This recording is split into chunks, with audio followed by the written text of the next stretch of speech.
Hi, we're outside now and I put on my chef toque because we're going to get into the nitty-gritty of deep frying, and safety is such a major issue.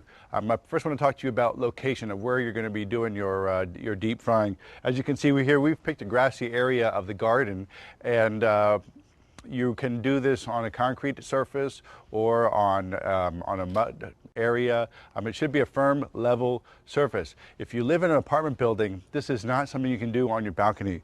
You will see oil will be flying out of here and it's going to be spraying, and that's why you don't want to do it on a wooden deck, because if the oil happens to come down here and hit the flame below, it's going to start a fire. The oil will burn and the deck will burn too, and it happens every year to people who aren't cautioned, and I don't want that to happen to you.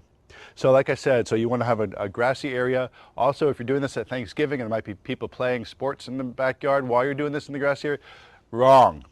Okay, it's got to be in a quiet area where there's nothing going on, no activity except this. Keep the kids away, keep the pets away. It's just, 3 gallons of boiling 350-degree oil is just dangerous. And if something happens, it just takes the fun out of the holiday, to run down to the emergency room. It's just not the way the holidays should go. Okay, so we just talked about where you're going to be cooking this.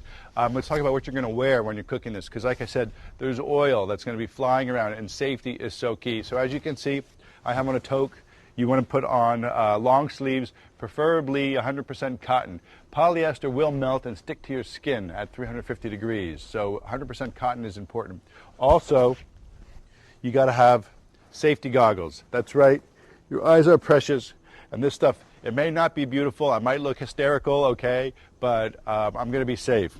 And the other thing too is the hands. We want to cover the whole hand with this. Now you can use, if you have these oven mitts, these are great, or you might have some yard gloves that are leather. They have to be leather gloves that will be strong enough. And I know this is, okay, this is what you look like when you're frying a turkey.